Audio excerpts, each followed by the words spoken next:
ये आज की अखबार है और इसकी ये खबर पढ़कर मेरे तो तन मन में आग लग गई। पता नहीं आप पर क्या बीतती है। और खबर ये है कि पाकिस्तान के आइन के आर्टिकल 62-63 से सादिक और अमीन की इस्तिला निकालने पर गौर और उसके लिए तजावीज तलब कर ली गई। यानी मुझे लगता है इनके बारे में इकबाल ने कहा था कि खुद बदलते नहीं कुरान को बदल देते हैं, हुए किस दर्जा फकीहाने हरम बेतौफीक।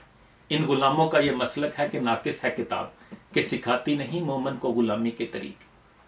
यानी आप खुद जब इन आर्टिकल्स और इनकी दिफात पर पूरा उतरने से कासिर हैं, तो अब आप इनको बदलने पर तुल गए।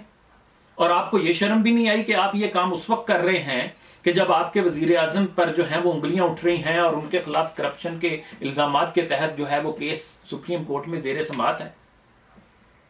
आपका बस चले तो मेरा ख्याल है कि आप वैसे ही इकबाल के इन शहीनों की कौम को ट्रंप के शहीन और मोदी के शहीन का खिताब दे दें।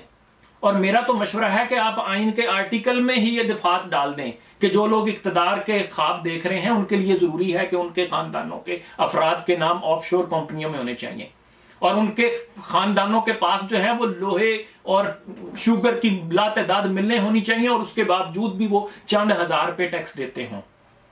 और उनके लिए जरूरी है कि उनकी दौलत का ज्यादा हिस्सा बाहर के मुल्कों में मौजूद हो।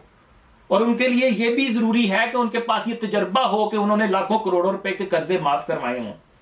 और उनके बच्चों को भी यह एजाज हासिल हो कि उन्होंने मकामी सनत को तबाह करके अपनी पोल्ट्री की सनत लगाने का तजर्बा हासिल किया हो। जनाबे वाला, आप आइन में ये डाल दें। और क्यों परेशान होते हैं आप? कहीं नहीं जाने वाला आपका इक्तदार। वैसे भी ये कौम सोई है और ये सोई रहेगी। और उसके अलावा भी वो फरेब खोरदा शाही के पलाहो करगसों में उसे क्या खबर कि क्या है रहो रस्म शाहबाजी। आपको किस बात की परेशानी है?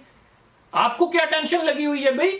आप बिल्कुल परेशान ना हो। आपका ये इक्तदार जो है वो सल्तनत मुगलिया की तरह जो है वो पुश्तर नस्ल दर नस्ल चलता रहेगा। इसलिए कि ये कौम सोई है और दूर दूर तक इसके जागने के कोई आसार नजर नहीं आ रहे। इसलिए आप बिल्कुल परेशान ना।